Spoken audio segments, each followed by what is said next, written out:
Good evening, Jerry. Andrea, hello. I'm sorry I'm a bit late. That's not a problem, but I think we ought to get started right away. You have a big exam coming up. You're right, and I haven't been able to study for it very much. I've been busy writing a paper for my science class. Oh, really? What's the paper on? It's on the discovery of penicillin. Are you familiar with the story of how penicillin was discovered? It's actually very interesting. No, I don't know very much about penicillin, other than the fact that it's a drug that has saved millions of lives in the past 70 years. What's so interesting about its discovery?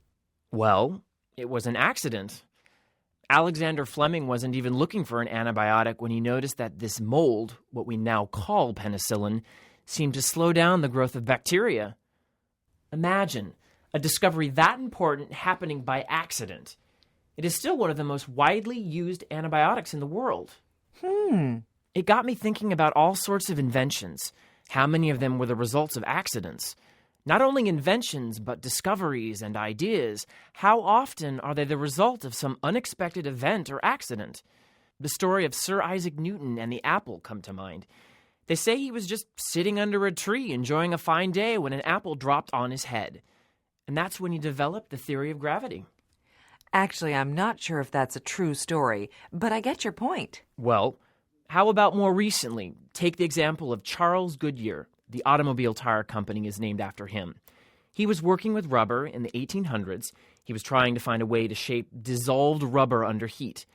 But it always melted. And then he discovered the process of vulcanization by accident. The process of what? Vulcanization.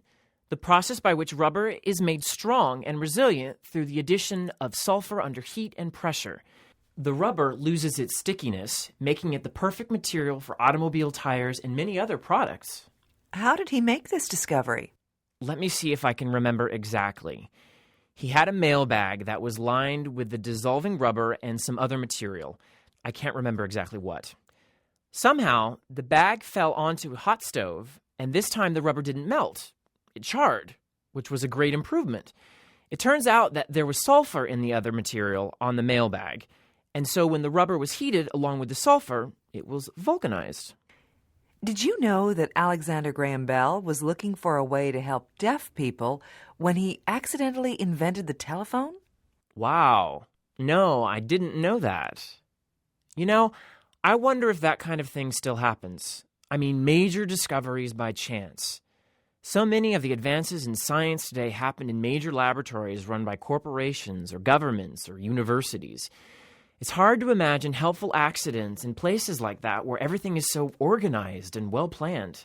It definitely still occurs. Think about the example of minoxidil. The hair loss drug?